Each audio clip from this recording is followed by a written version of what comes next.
Assalamualaikum warahmatullahi wabarakatuh. Alhamdulillah, alhamdulillahilladzi hadana li hadza wa ma kunna linahtadiya laula an hadanallah. Asyhadu an la ilaha illallah wahdahu la syarika lah wa asyhadu anna Muhammadan abduhu wa rasuluh la nabiyya ba'dah.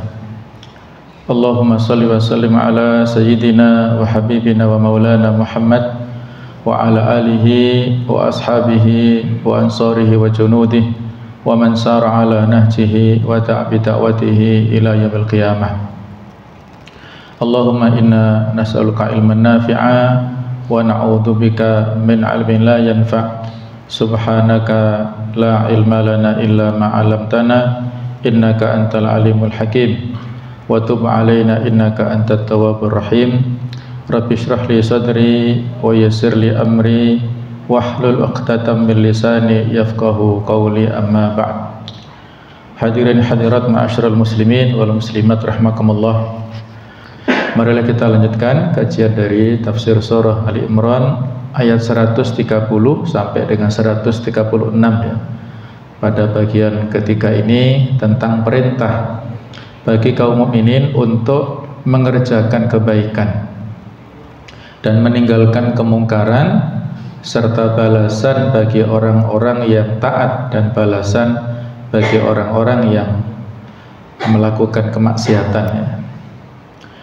Ayat-ayat ini sudah kita baca ya, yang pada ayat 130 itu adalah larangan ya, kepada kita semuanya untuk memakan harta riba, yang sudah kita bahas tentang tahapan-tahapan pelarangan riba ini.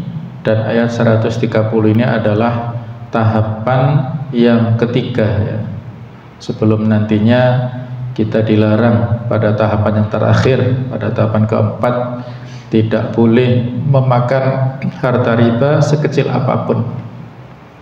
Kemudian ayat 131 yaitu kita diperintahkan untuk bertakwa ya, memelihara takut kepada neraka ya, ancaman neraka yang disediakan untuk orang-orang kafir. Dan ayat 132 perintah untuk mentaati Allah dan Rasulnya supaya kita mendapatkan rahmat, mendapatkan kasih sayang, yang dengan rahmat itulah kita akan dimasukkan ke surga. Dan ayat 133 kita diperintahkan untuk bersegera melaksanakan segala amalan yang bisa mendatangkan ampunan dari Allah dan bisa memasukkan kita ke surga Allah. Yang luas surga itu adalah seluas langit dan bumi dan disediakan untuk orang-orang yang bertakwa. Dan ayat 134 sampai 136 ini adalah ciri-ciri orang yang bertakwa, yaitu orang-orang yang menginfakkan hartanya baik dalam keadaan lapang ataupun sempit. Itu yang pertama. Yang kedua adalah orang-orang yang menahan amarahnya. Yang ketiga adalah orang-orang yang memaafkan. Yang keempat adalah orang-orang yang berbuat kebajikan. Dan yang kelima adalah orang-orang yang bertaubat setelah melakukan segala kezaliman ataupun dosa-dosa ya. Nah, mereka itulah yang akan mendapatkan ampunan dari Allah dan surga yang mengalir di bawahnya sungai-sungai. Ya, mereka adalah orang-orang yang mendapatkan pahala dari amal-amal yang terbaik yang mereka lakukan. Nah, jemaah sekalian, ini sudah kita bahas bagian ya, bahwasanya di antara ciri pertama orang-orang bertakwa itu adalah orang-orang yang bersedekah. Dan sedekah ini atau infak ini memiliki dua tujuan. Yang pertama adalah sesungguhnya sedekah ini bisa membantu orang yang sedang dalam keadaan butuh dan menolongnya mendapatkan kecukupan. Sementara terkait dengan larangan riba yang disebutkan pada ayat 130 itu adalah tidak lain hanya untuk atau suatu bentuk pengeksploitasian atau pemanfaatan orang kaya terhadap kondisi butuh orang miskin. Oleh karena itu Allah memberikan penjelasan ya dalam firman-Nya, yamhaqullahu riba wa yurbis shadaqat. Allah memusnahkan riba dan menyuburkan sedekah. Kemauan dari orang-orang kaya pada zaman jahiliyah untuk memperkaya dirinya dengan melipat gandakan utang yang telah mereka berikan kepada orang-orang yang butuh, yang disebut dengan riba nasi'ah ya, atau riba jahiliyah, bukan menjadikan mereka kaya, tapi justru ya akan menjadikan mereka terlibat dengan permusuhan kepada Allah Ta'ala, dan mereka akan rugi dunia akhirat. Yang memberikan kesuburan ataupun keberkahan itu adalah sedekah. Dan yang kedua, sesungguhnya bersedekah dalam segala keadaan, baik sedang dalam keadaan lapang maupun sempit atau yang lainnya, merupakan sebuah bukti kuat akan ketakwaan seseorang. Begitu juga bentuk sedekah seperti ini secara pelan dan tidak terasa bisa lebih menutupi kebutuhan-kebutuhan yang sifatnya terus ada, sehingga bentuk sedekah seperti ini tidak memberatkan orang yang bersedekah. Dalam waktu yang sama juga tetap bisa membantu menutupi kebutuhan orang yang sedang dalam keadaan sempit ya. Dalam hadis dikatakan manaqasat shadaqatun min mal. Sedekah itu tidak mengurangi harta yang dimiliki oleh seseorang ya. Justru ada pengganti ya yang lebih baik. Wa ma anfaqtum min syai'in fa huwa yukhlifuh. Apapun yang kalian sedekahkan, yang kalian infakkan fi sabilillah, maka Allah Ta'ala akan memberikan ganti ya.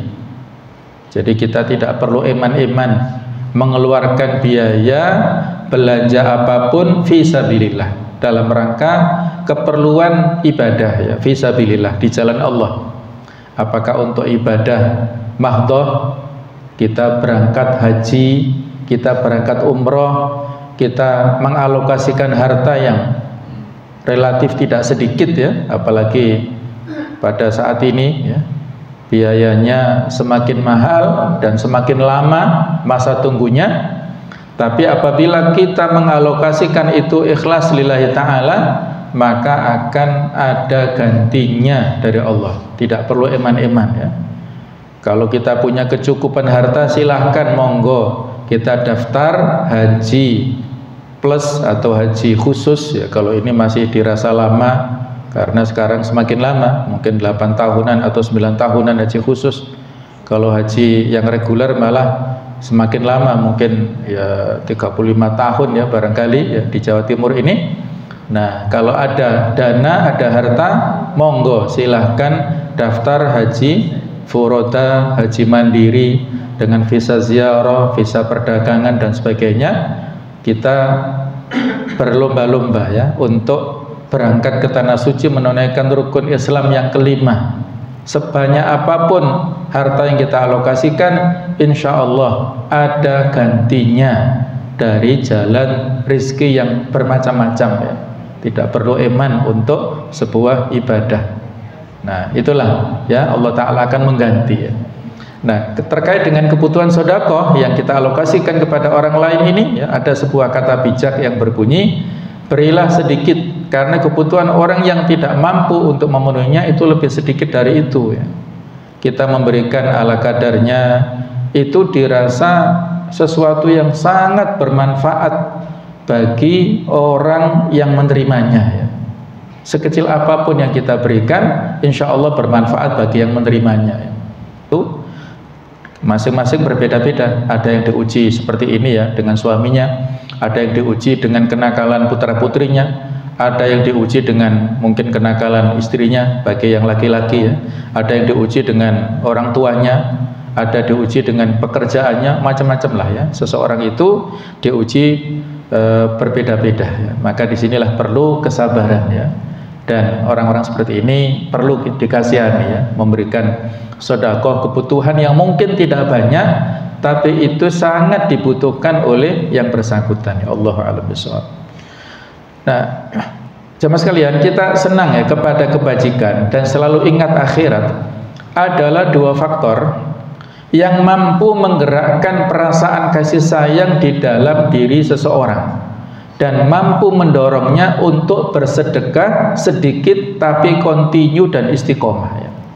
Jadi ada dua faktor ini ya. Senang kepada kebajikan dan selalu ingat pada akhirat ya. Ini menjadi faktor penggerak motivasi seseorang supaya bersedekah walaupun sedikit tapi kontinu istiqomah. Mungkin 10.000, 5.000, tapi setiap misalnya bapak-bapak yang berangkat sholat subuh ke masjid, nah itu diharapkan menjadi sedekah subuh ya, malaikat akan mendoakan siapapun yang bersedekah pada waktu subuh, pada waktu pagi, Allahumma ati munfiqan khalafan, ya Allah berilah ganti kepada orang yang berinfak pagi ini. Ya, ada lagi malaikat yang berdoa, Allahumma ati mumni'an halakan, ya Allah berilah kehancuran kepada orang yang menahan hartanya, yang tidak mau bersedekah pada pagi hari itu. Ya, ini pilihan ya. Apakah kita ingin didoakan baik oleh malaikat dengan kontinu bersedekah pada waktu pagi, pada waktu subuh ya. Bagi bapak-bapak bisa bawa sangu uang walaupun sedikit tapi istiqomah dimasukkan ke kotak masjid. Nah, kalau ibu-ibu yang tidak berangkat jamaah ya mungkin bisa menjadi alternatif punya kencelengan di rumahnya. Nah, setiap sholat subuh selesai dimasukkan uang berapapun di situ. Nanti kalau sudah terkumpul banyak disedekahkan ke masjid, ke panti asuhan, ke pesantren, silakan ya. Itu hanya teknis saja. Yang penting ada niatan supaya bisa kontinu. Karena sedikit tapi kontinu itu lebih baik daripada banyak namun tidak kontinu. Meskipun sedikit ya, namun jika dikumpulkan dari berbagai individu dan berbagai pihak maka akan menjadi banyak dan mampu memenuhi apa yang dibutuhkan. Nah, oleh karena itulah Allah Ta'ala berfirman, liyunfik dhu sa'ati min sa'ati, hendaklah orang yang mampu memberi nafkah menurut kemampuannya ya. Kemudian dan orang yang disempitkan rezekinya hendaklah memberi nafkah dari harta yang diberikan Allah kepadanya. Ini kaitannya dengan hubungan dalam rumah tangga ya, suami istri. La yukallifullahu nafsan illa ma ataha. Allah tidak memikulkan beban kepada seseorang melainkan sekedar apa yang Allah berikan kepadanya. Ini sama dengan maknanya la yukallifullahu nafsan illa wus'aha ya. Kemudian Allah kelak akan memberikan kelapangan ya sesudah kesempitan. Ya, ini surat At-Tolak ayat 7 ya. Jadi kaitannya dengan masalah kemampuan ya, sesuai dengan kemampuan. Apabila kita memberikan nafkah sesuai dengan kemampuan rezeki yang kita dapatkan. Kalau pas longgar silahkan, tergantung prosentasenya ya. Kalaupun kita infak banyak, tapi kalau di prosentase sedikit ya biasa saja. Tapi kalaupun kita sedikit, prosentasenya banyak, insya Allah itu luar biasa ya. Seseorang yang punya omset usaha misalnya ya 1M, nah, kemudian dia infak 1 juta, nah, itu berapa persen itu ya? Mungkin sedikit saja persennya. Tapi kalau orang yang hanya mendapatkan pendapatan 100.000 terus dia infak 10.000, maka berarti dia kan 10% ya dari apa yang dia dapatkan. Nah, berarti lebih banyak. Nah, jadi sesuai kemampuan. Kemudian yang kedua jemaah sekalian, di ciri orang yang bertakwa itu orang-orang yang menahan amarahnya, wal kadhiminal ghaidh. Maksudnya apabila emosinya terbakar, maka ia menahannya dan tidak melampiaskannya meskipun ia mampu untuk melampiaskannya, bukan karena memang ia lemah dan tidak memiliki kemampuan dan kekuatan untuk melampiaskannya ya. Sebagaimana hadis Nabi, la yasyadid bisur'ah.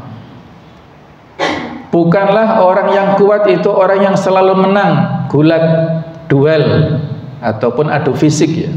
Innama syadid alladzi yamliku nafsu 'indal ghadab. Orang yang kuat dalam pandangan Islam adalah orang yang mampu menahan dirinya ketika marah.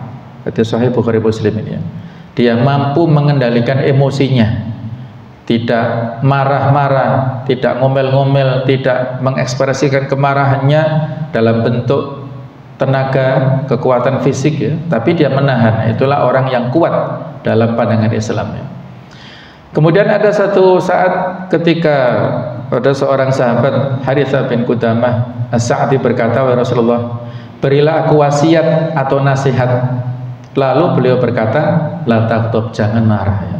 Ini ada satu hadis yang bercerita kepada kita ya, seorang sahabat ini bertanya, minta nasihat ya, maka diberikan nasihat jangan marah, karena orang ini mungkin setiap waktu dilihat oleh Rasulullah suka marah, maka nasihatnya diberi ya yang sesuai dengan konteksnya, yang sesuai dengan kebutuhannya. Ada lagi riwayat lainnya kelanjutan dari hadis semacam ini, ketika ada sahabat lainnya untuk minta nasihat, dullani ala amalin dakhaltu bihi al-jannah. Ya Rasulullah, tunjukkan kepadaku satu amalan yang bisa menjadikan aku masuk surga. Maka Nabi memberikan jawaban, kun muhsinan, jadilah engkau orang yang baik, berbuat bajik ya. Mungkin ini kaitannya dengan ciri yang berikutnya. Maka orang ini bertanya, wahai Rasulullah, bagaimana aku tahu bahwasanya aku ini menjadi orang yang bajik, orang yang baik? Nah, maka Nabi memberikan jawaban, yaitu apabila tetanggamu ya itu bersaksi bahwa kamu adalah orang baik, berarti kamu sudah baik. Nah, itulah berarti ya kesaksian orang-orang yang selama ini berinteraksi dengan kita, itu insya Allah adalah merupakan kesaksian langit yang direpresentasikan dari penduduk bumi. Itu memang teorinya ya dalam beberapa riwayat seperti itu. Ketika Allah Ta'ala memberikan kesaksian seseorang itu baik, maka kebaikan itu terpancar, disampaikan oleh para penduduk bumi. Di bumi dia memiliki citra yang baik, di langit dia juga punya citra yang baik. Sehingga beberapa hadits menceritakan ya, ketika ada jenazah yang lewat, kemudian ya orang-orang mengatakan bahwasanya dia adalah ahlul khair, orang yang baik.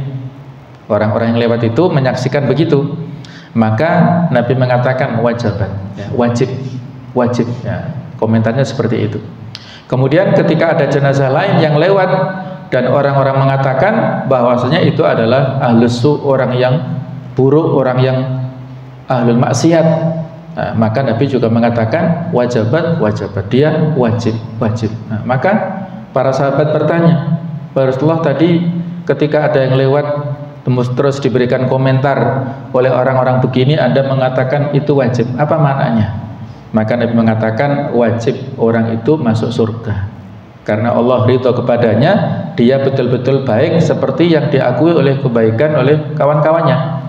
Dan yang lainnya itu dikatakan oleh kawan-kawannya itu buruk, ahlus su, ahlul maksiyah, orang itu buruk, maka dia juga wajibat, maksudnya wajib masuk neraka karena orang itu juga mendapatkan kemurkaan ya dari Allah Ta'ala. Allah Ta'ala juga bersaksi tentang kemurkaannya.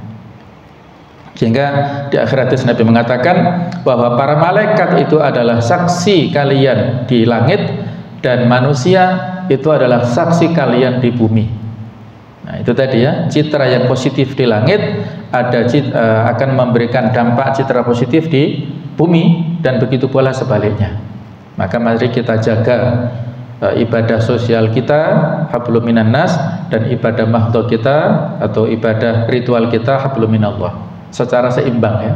Dan ayat-ayat ini mengajarkan seperti itu. Tadi di poin pertama adalah kaitannya dengan sedekah, yang kaitannya banyak tentang ibadah sosial. Ini juga sama, kaitannya dengan ibadah sosial, kaitannya menahan amarah, tidak gampang emosi, tidak gampang temperamen. Nah, itu juga kaitannya dengan ibadah sosial. Yang ketiga ini juga sama ya. Sebelum itu ada tambahannya. Adapun cara mengatasi kemarahan, maka Rasulullah telah menjelaskannya kepada kita melalui sabda beliau yang diriwayatkan oleh Imam Ahmad dan Abu Dawud dari Atiyah bin Sa'ad As-Sa'di. Beliau mengatakan Rasulullah SAW bersabda, innal ghadaba minasyaiton, sesungguhnya marah itu adalah pengaruh godaan dari setan. Wa inna syaitana khuliqa minan nar, Dan sesungguhnya setan itu tercipta dari api. Wa innama tudfa'un naru bil ma. Sedangkan api itu dipadamkan dengan air. Fa idza ghadiba ahadukum falyatawadda. Sehingga apabila salah satu dari kalian marah, hendaklah ia mengambil air wudu. Nah, Masya Allah ya, ini luar biasa resep yang manjur dari Rasulullah untuk perlu kita amalkan ya. Kalau kita marah, kita sudah berupaya menahan amarah, tapi terus ya tidak terbendung, maka diperintahkan di sini berwudu ya. Karena setan terbuat dari api, maka pada saat kita wudu terbasuh anggota wudu kita oleh air, maka bisa meredam gangguan dari setan. Nah, jadi ada beberapa resep memang ya, diantaranya adalah a'udzubillahi minasyaitonirrajim bisa kita ucapkan, atau Allahumma inni a'udzubika minasyaitonirrajim ya, juga sama ya. Jadi karena marah dari setan, suami ya jengkel kepada istrinya itu dibisik-bisiki terus oleh setan ya, sehingga yang terungkap adalah keburukannya, kesalahannya terus diungkapkan ya, sehingga terus harus beristighfar, terus berta'awud tadi ya, supaya setan menjauh. Istri juga sama, jengkel kepada suaminya, marah kepada suaminya, sehingga yang dibisiki di telinga istri adalah keburukan suami, kemalasan suami, kesalahan-kesalahan suami pada masa lalu terus diungkap-ungkap, sehingga semakin jengkel dan marah istri ini. Nah, seperti itulah memang tugasnya setan, seperti itu. Yufarriqul mar'u bainal yufarriqu bainal mar'i wa zawji, memisahkan antara suami istri ya. Itu kalau sudah berhasil target itu mereka senang luar biasa. Maka di sini harus ta'awud terus ya, kita ucapkan ta'awud dan isti'adzah. Nah, di sini adalah diperintahkan berwudu. Kemudian diriwayatkan dalam riwayat yang lainnya dari Abdur Razzaq ya, Nabi bersabda, man kadzama ghaidhan wa huwa yaqtiru ala infadhihi mala Allahu jawfahu amnan wa imanan. Barang siapa yang menahan kemarahannya padahal ia mampu untuk melampiaskannya, maka Allah akan memenuhi hatinya dengan kedamaian, ketentraman dan keimanan. Masya Allah ya, luar biasa. Jadi ada fadilah, berkah yang banyak sekali diberikan Allah Ta'ala kepada seseorang yang mampu, sebenarnya mampu melampiaskan emosinya ya. Kemarahannya mampu dia lampiaskan, tetapi ditahan emosinya. Ini dengan catatan kemarahan yang sifatnya manusiawi ya, atau dalam kehidupan sehari-hari. Kalau kemarahan kaitannya dengan syiar Allah yang dilanggar ya, kita memiliki ghirah, harus membela syariat Allah ya. Seperti yang terjadi di latar belakang perang Bani Mustalik atau Bani Qunaiqah ya. Jadi peperangan melawan Yahudi Bani Qainuqa, nah, itu adalah dilatar belakangi oleh kemarahan yang membela ya. Jadi ada salah seorang muslimah yang saat itu memilih-milih perhiasan di pasar Bani Mustalik, kemudian duduk ya, dia duduk sambil memilih-milih perhiasan. Terus ada orang Yahudi yang iseng ya, mengikat ujung jubah daripada muslimah ini ke tempat yang agak tinggi, sehingga ketika muslimah ini berdiri tersingkap auratnya, dan orang-orang mentertawakan ya satu pasar itu. Maka ada salah seorang sahabat yang melihat saudari muslimahnya dilecehkan, maka dia bunuh si Yahudi yang melecehkan si muslimah ini. Dan karena itulah teman-temannya tidak rela, si sahabat ini dibunuh oleh mereka. Nah, ketika berita ini sampai kepada Nabi, Nabi mempersiapkan pasukan dan mengepung Bani Qainuqa, mengusir mereka ya, itulah latar belakangnya sehingga mereka terusir ya dari Madinah sejak saat itu. Nah, itu kemarahan dalam rangka untuk menjaga syariat Allah ya, itu adalah ghirah, cemburu untuk mempertahankan syariat Allah.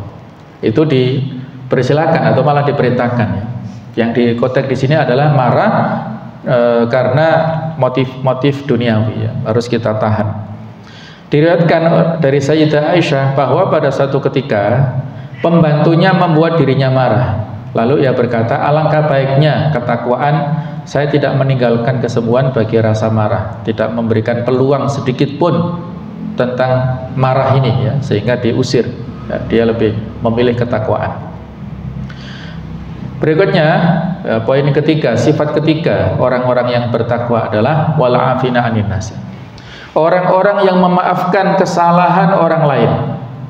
Dengan kata lainnya itu, orang-orang yang memaafkan orang lain yang telah berbuat tidak baik kepada mereka, padahal mereka mampu untuk membalasnya.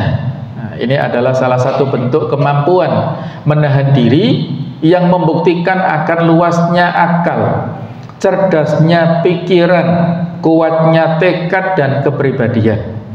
Bentuk kemampuan menahan diri ini lebih tinggi kedudukannya dibanding kemampuan menahan amarah ya. Jadi lebih tinggi.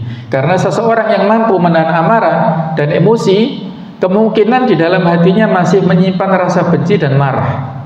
Tapi kalau orang yang ketiga ini berlapang dada ya, sudah memaafkan apapun yang menjadi kesalahan orang lain. Seperti firman Allah di surat Asy-Syura ayat 37, dan apabila mereka marah mereka memberi maaf.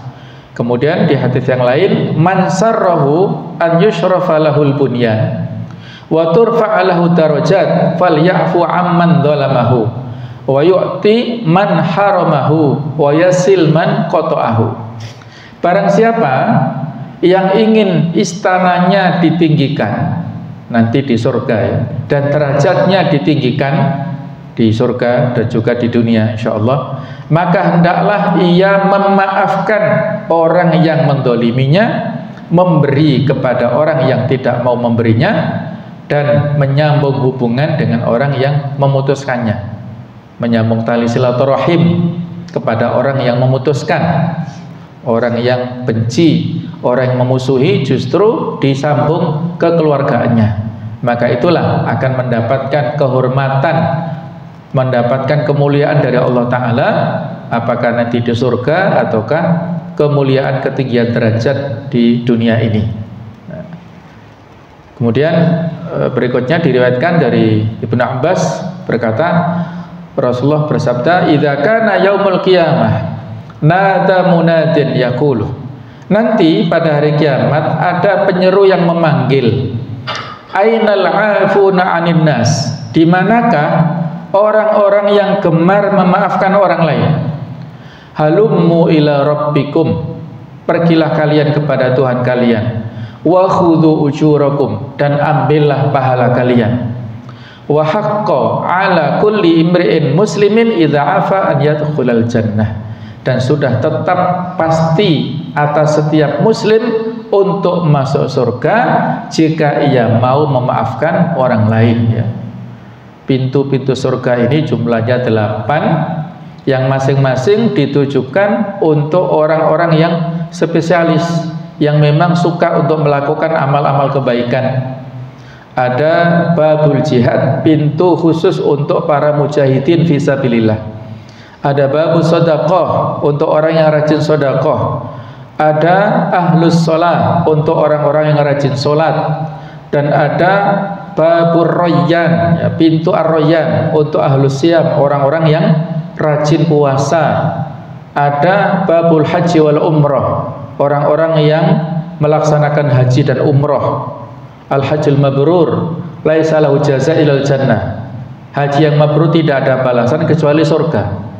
Jadi kalau ikhlas hajinya, bukan untuk riya, bukan untuk pamer, untuk lillahi ta'ala, dia termasuk haji mabrur, maka balasannya surga. Walaupun jadi perlu biaya yang besar, tidak ada masalah, karena ada gantinya, maka dia mendapatkan pahala surga. Nah, sedangkan yang ke 6, 7, 8 ini berbeda-beda ulama dalam menafsirinya. Di antaranya adalah babul kadhiminal ghaidz wal 'afina 'anin nas, ini pintu khusus untuk orang-orang yang menahan amarah, kemudian memaafkan orang lain. Nah, seperti di dalam hadis ini. Ada juga babul ilm, pintu khusus untuk orang-orang yang rajin menuntut ilmu. Man salaka tariqan yaltamisu fi ilman sahalallahu bi tariqin ilal jannah. Siapa yang menuju jalan, meniti jalan menuntut ilmu, maka Allah memudahkan jalannya masuk ke surga. Ada lagi babu silaturahim, pintu khusus untuk orang yang rajin silaturahim. Nah, Ini adalah pintu-pintu yang disediakan untuk orang-orang yang baik sesuai dengan amalannya. Nah, termasuk di sini menguatkan siapapun yang suka memberi maaf, maka disediakan pintu untuk masuk surga bagi orang ini. Semua ini mengandung isyarat bahwa Rasulullah telah memaafkan. Ini kembali kepada cerita yang ada pada perang Uhud ya.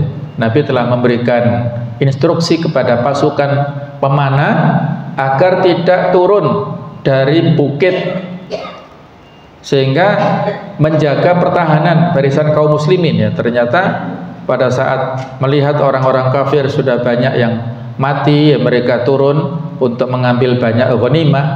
Nah, itulah kesalahan ya. Tapi Nabi memaafkan pasukan pemanah pada perang Uhud yang telah melanggar instruksi yang beliau berikan kepada mereka. Begitu juga hal ini mengisyaratkan bahwa Rasulullah membatalkan keinginannya untuk membalas orang-orang musyrik atas apa yang mereka perbuat terhadap paman beliau Hamzah radhiyallahu anhu pada perang Uhud. Nah, ketika sebelumnya beliau melihat jasad paman beliau dirusak, maka beliau berkata, sungguh demi zat yang jiwaku berada di dalam genggamannya, aku akan membalas mereka dengan melakukan hal yang sama terhadap 70 orang dari mereka. Ya, inilah emosi sesaat lah ya, namanya manusia juga beliau ya. Ada perasaan yang jengkel, pamannya Hamzah bin Abdul Muthalib yang gagah berani tiba-tiba dibunuh dengan cara yang curang, dari jarak yang tidak terlalu jauh tanpa sepengetahuan beliau. Si Wahsy ya, budak yang mendapatkan janji dari tuannya, majikannya, kalau kamu bisa membunuh Hamzah maka kamu akan aku bebaskan. Nah, itulah akhirnya memotivasi Wahsy untuk melempar tombaknya, maka tepat pada jantung Hamzah dan meninggal. Setelah meninggal, maka si Hindun istrinya Abu Sufyan mendekatinya dan merobek dadanya, mengambil jantungnya dan mengunyah-ngunyah dengan lidahnya. Masya Allah, itu adalah menunjukkan kebencian ya kepada Hamzah ini. Toh nantinya masing-masing masuk Islam ya. Wahsy pun masuk Islam, Hindun pun juga masuk Islam, Abu Sufyan juga masuk Islam ya. Mereka orang-orang yang memusuhi dakwah Rasulullah, akhirnya Allah Ta'ala memberikan hidayah. Dan kalau sudah masuk Islam ya mereka menjadi ahlu tauhid, menjadi ahlul iman ya, menjadi para sahabat, para sahabiat itu. Al-Islam ya jubu ma qablahu. Islam ini menutup, menghapus apapun sebelumnya. Sebanyak apapun dosa yang dilakukan oleh orang-orang yang kafir, ketika masuk Islam menjadi mu'alaf, maka mereka seperti bayi yang baru dilahirkan kembali. Jadi coretan pena, catatan amalnya itu baru dimulai dan terhapus apapun yang dilakukan sebelumnya berupa dosa kemaksiatan, menjadi diampuni Allah Ta'ala semuanya. Nomor 4, ciri orang bertakwa adalah al-muhsinun. Allah katakan di dalam ayat tersebut, wallahu yuhibbul muhsinin. Allah cinta kepada orang-orang yang beriman, berbuat baik ya, yaitu orang-orang yang membalas kejahatan dengan kebaikan. Seperti dengan cara tetap memberikan kemanfaatan dan kebaikan kepada orang yang telah berbuat jahat terhadap mereka, atau dengan cara tidak membalas kejahatan dengan kejahatan yang serupa ketika di dunia, dan ketika di akhirat memaafkan dan tidak menuntut hak-hak mereka yang ada pada orang lain. Nah, ini merupakan bentuk menahan diri atau pemberian maaf tertinggi di antara bentuk-bentuk lainnya yang telah disebutkan sebelumnya ya. Masya Allah ya. Jadi berbuat baik kepada orang yang melakukan kejahatan ini tidak mudah ya, berat sekali ya. Tetapi bagi orang-orang yang bertakwa itu akan diringankan, akan dimudahkan ya. Ada seorang ulama ya, seorang tabi'in kalau tidak salah itu, yang dia punya tetangga orang Yahudi, orang kafir. Hubungan dalam kehidupan sosial baik-baik saja, tetapi tanpa sepengetahuan orang Yahudi, orang kafir ini, rupanya dia telah mendolimi si muslim, si ulama ini ya. Dan itu baru diketahui pada akhir hayatnya. Ketika akhir hayat si ulama ini sakit-sakitan, jadi dia sakit ya. Kemudian sebelum meninggal dia ingin bicara kepada tetangganya Yahudi. Ada apa? Ada pesan khusus ya. dikatakan ya ketika mereka bertemu ya dalam kondisi sakit si alim ini, wahai tetanggaku ya, saya merahasiakan ini ya, fakta ini ya, supaya kamu juga tidak tersinggung ya, tidak ada masalah dengan hubungan sosial kita. Tapi karena nanti ya kemungkinan saya setelah meninggal, rumah ini akan diwarisi oleh anak-anak saya, dan bisa jadi ini menjadi permasalahan oleh ahli waris saya, maka saya sampaikan hal ini kepadamu. Apa itu? Bahwasanya ya rupanya tetangga si Yahudi ini memberikan ini penyaluran, kalau mungkin bahasa sekarang sepitengnya ya, itu bocor dan setiap hari mengotori halaman atau selokan si orang alim ini, si ulama ini, setiap hari, sehingga setiap hari si ulama ini membersihkan ya kotorannya terus ya, dan rupanya itulah yang menjadikan dia sakit ya, mungkin karena banyak virus-virusnya sehingga dia akhirnya imunitasnya menurun dan akhirnya sakit tadi ya. Nah rupanya itulah ya, sehingga disampaikan fakta ini. Nah si Yahudi nggak tahu, maka dia juga merasa nggak enak ya, dan akhirnya ya dari di situ dia minta maaf, dan pada akhirnya dia masuk Islam ya. Dia mengakui tentang kebaikan si tetangganya itu ya, si Yahudi mengakui kesalahannya dan menyatakan dirinya masuk Islam karena akhlak yang dimiliki oleh tetangga yang muslim ini luar biasa, sabar dalam menerima keburukan yang mungkin tidak disengaja oleh si Yahudi ini, dan akhirnya dia masuk Islam. Nah itulah keindahan ya akhlak Islami ya, yang kalau kita menghadapi seperti itu mungkin kita nggak sabar ya, kita sampaikan dengan pelan-pelan ya, saya kira itu bisa ada solusi lah ya. Jadi dicari jalan keluarnya bersama-sama. Nah orang-orang muksin seperti itu yang susah sekali tadi ya, maka ada nasihat, jadilah engkau seperti pohon, ketika pohon ini dilempari dengan batu maka dia membalasnya dengan buah. Nah itulah ya, wala tastawil hasanatu wala sayyi'ah idfa' billati hiya ahsan. Tidak sama antara kebaikan dan keburukan, balaslah keburukan dengan kebaikan. Nah itu berat ya. Al-muhsinun orang-orang seperti itu. Imam Baihaqi meriwayatkan bahwa suatu ketika ada sahaya budak perempuan milik Ali bin Abi Thalib mengucurkan air wudhu untuknya. Lalu tiba-tiba bejana tempat air tersebut terlepas dari tangan si sahaya perempuan tersebut dan mengenai tubuh Ali bin Abi Thalib sehingga menyebabkan ya dia sakit, maksudnya mengenai dirinya dan hingga sakit. Lalu Ali mengangkat ya, Ali mengangkat kepalanya, dan si sahaya perempuan ini mengatakan ya, rupanya dia seorang pintar juga ya, hafal ayat-ayat Quran. Sesungguhnya Allah berfirman, wal kadhiminal ghaidh, dan orang-orang yang menahan amarah. Lalu Ali berkata kepadanya, saya telah menahan amarahku. Lalu si sahaya perempuan tersebut membaca firman Allah selanjutnya, wal afina anin nas, dan orang-orang yang memaafkan kesalahan orang lain. Lalu Ali berkata, maksudnya ya, Ali menjawab, Allah Ta'ala berfirman ya, Allah telah memaafkanmu ya. Lalu Ali berkata, Allah telah memaafkan. Lalu si sahaya perempuan tersebut membaca kelanjutan, wallahu yuhibbul muhsinin, dan Allah mencintai orang-orang yang muhsin. Maka saat itu Ali mengatakan, pergilah kamu ya, kamu saya merdekakan hanya karena Allah Ta'ala semata. Nah, jadi Ali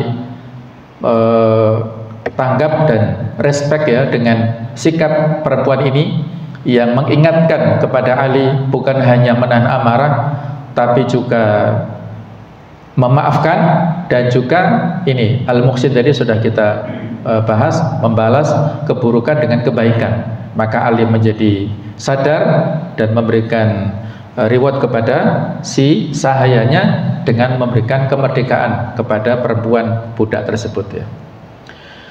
Yang kelima adalah orang-orang yang suka melakukan suatu perbuatan keji, yaitu perbuatan dosa, yang dampak negatifnya tidak hanya menimpa kepada orang yang melakukannya saja, yang disebut al-fahisyah, akan tetapi menimpa kepada orang lain, seperti zina, riba, mencuri, ghibah dan lain-lainnya. Atau apabila mereka mendolimi diri mereka sendiri, perbuatan dosa yang dampak negatifnya hanya menimpa diri sendiri, seperti menenggak minuman keras. Kalau untuk dirinya sendiri ya, di kamar minuman keras sampai teler silakan. Tapi kalau telernya misalnya di kafe, terus dia naik kendaraan nabrak kendaraan lain atau nabrak orang yang pengguna jalan lain, maka ini juga berdampak ya, negatif ya. Maka mereka ingat kepada janji dan ancaman Allah, ingat kepada keagungan dan kebesarannya, lalu mereka bertobat kembali kepadanya, meminta ampunan dan rahmatnya. Dan perlu diketahui ini adalah perkataan sisipan ya, bahwa tidak ada yang bisa mengampuni dosa selain hanya Allah. Di antara kemurahan dan kebaikan Allah adalah bahwa Dia mengampuni orang yang berbuat dosa, meskipun sebesar apapun dosa tersebut, kecuali dosa syirik ya. Dosa syirik ini tidak diampuni dengan catatan pelakunya tidak beristighfar, tidak bertaubat. Tapi kalaupun bertaubat, tetap Allah mengampuni ya, dosa apapun ya, dosa apapun akan diampuni, walaupun dosa syirik yang tidak ada ampunan kalau dia meninggal dalam keadaan musyrik. Nah, kalau dosa-dosa lain ketika kita meninggal belum sempat bertaubat, ada peluang ampunan dari Allah. Nah, syarat diterimanya sebuah pertaubatan adalah tidak terus-menerus melakukan dosa ini. Ini adalah maksud daripada ayat walam yusiru ala ma fa'alu wa hum ya'lamun ya. Namun jamaah sekalian, ada riwayat dalam sebuah hadis yang ini bukan untuk menjadi kita terlena atau menggampangkan ya, tapi ini menunjukkan bahwasanya Allah itu betul-betul memberikan rahmat kepada kita. Nah, dalam hadis ini dikatakan ma asarra man istaghfara wa in 'ata fil yaumi 70 marrah. Tidak disebut terus-menerus di dalam kemaksiatan seseorang yang meminta ampunan meskipun ia mengulangi kemaksiatannya sebanyak 70 kali dalam sehari. Ini menunjukkan Allah Ta'ala yang maha rahman rahimnya kepada kita ini, maha kasih sayang kepada kita. Walaupun mengulangi bola balik, tapi kalau beristighfar terus-menerus tetap ada peluang ampunan ya. Sedangkan mereka memang mengetahui bahwa apa yang mereka lakukan tersebut adalah kemaksiatan, dan mereka ingat kepada dosa-dosa mereka, lalu mereka bertobat dan meninggalkannya. Maka itulah ya orang-orang yang mendapatkan ampunan dari Allah Ta'ala, sebagaimana di surat At-Taubah 104, kemudian surat An-Nisa 110 ini. Jadi ada sebuah hadits lain yang memberikan motivasi ya, bukan sekali-kali bukan membuat kita terlena, bukan ya, tapi ini menunjukkan Allah rahmah kepada kita. Ini hadis sahih riwayat Muslim ya. Jadi kalau ada seorang hamba adnaba abdun danban, kalau ada seorang hamba melakukan dosa kemudian bertobat, Allah maghfirli dzanbi, ya Allah ampunilah dosaku. Faqala tabaraka ta'ala, ya Allah mengakui adnaba abdi danban, hamba itu telah berdosa. Fa'alima annalahu rabban yaghfiru dzanba, dia tahu dia memiliki Tuhan yang mengampuni dosa. Wa ya'khudhu bidzambi, maka ya Allah Ta'ala kemudian mengampuni ya, mengampuni dosa tersebut.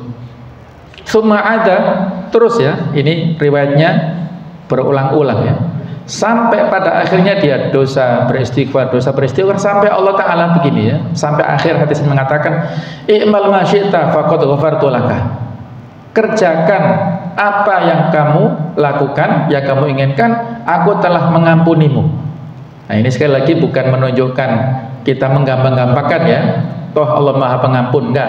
Tapi di sini menunjukkan Allah Ta'ala betul-betul sangat berharap kita bertaubat dari segala dosa yang kita lakukan ya. Dalam hadis lain dikatakan waladzi nafsi biyadihi law lam tudnibu la dzahaballahu bikum wala ja'a biqaumin yudnibuna wa yastaghfiruna Allah fayaghfiru lahum. Demi zat yang jiwaku berada di dalam genggamannya, seandainya kalian tidak melakukan dosa, maka sungguh Allah akan menghilangkan kalian, dan sungguh Dia akan mendatangkan sebuah kaum lagi yang berbuat dosa, lalu mereka meminta ampunan kepada Allah, lalu Allah mengampuni dosa mereka. Masya Allah ya, luar biasa. Ini hadis sahih riwayat Muslim juga ya. Jadi seolah-olah di sini Allah tidak ingin manusia ini sempurna. Tidak ada manusia yang sempurna itu ya. Semuanya pasti salah, pasti dosa ini ya. Jadi Allah kalau melihat makhluknya tidak dosa sama sekali, ini malah disuruh la dhahaballahu bikum, Allah membinasakan dan mengganti kaum yang berdosa terus beristighfar, maka Allah memberikan ampunan. Nah, ini peluang luar biasa ya untuk kita semuanya ya. Kemudian ada lagi hadis lain, ma min amtin yudnibu dzanban tsumma yatawadda. Ini hadis tentang doa atau sholat ya, sholat bertaubat lah istilahnya ya. Tidak ada seorang muslim yang berdosa kemudian dia berwudu wa yusolli rakaatain, dia sholat 2 rakaat, tsumma yastaghfirullah, kemudian dia beristighfar kepada Allah, illa ghafarallahu lahu, kecuali Allah Ta'ala mengampuni dia. Tsumma qara'a hataini al-ayataini, kemudian Rasulullah membaca 2 ayat ini, Ali Imran 135 dan An-Nisa 110 ini ya. Ini menunjukkan perintah untuk sholat ya, sebagai bentuk penyesalan, bertaubat dari segala macam kesalahan-kesalahan kita ya. Ada hadis yang mengatakan tuba liman wajada fi sahifati istighfaran katsiran, beruntunglah dia mendapatkan surga bagi siapa yang banyak mendapati istighfar dalam buku catatan amalnya. Jadi istighfar terus kita ucapkan ya, bisa kita ucapkan setiap hari, paling tidak 100, 500, 1000, 2000 silahkan sebanyak-banyaknya, maka nanti di catatan amal saat kita banyak mendapatkan catatan istighfar, maka kita insya Allah akan mendapatkan surga ini. Bisa astagfirullah, bisa astagfirullahaladzim, atau lebih lengkap adalah sayyidul istighfar ya, monggo bisa kita sambil tasbih digitalkan banyak ya, saat kita nunggu antrian, saat kita di perjalanan ya, saat kita ya, dimanapun ya, itu dengan mengatakan istighfar insya Allah akan memberikan kedamaian dalam hati kita. Demikianlah tafsir dari ayat-ayat ini, mudah-mudahan ada manfaatnya dan bisa kita amalkan ya. Ciri-ciri orang bertakwa, mudah-mudahan Allah Ta'ala ridha pada kita semuanya. Subhanakallahumma bihamdik, asyhadu an la ilaha illa anta astaghfiruka wa atubu ilaik. Wassalamualaikum warahmatullahi wabarakatuh.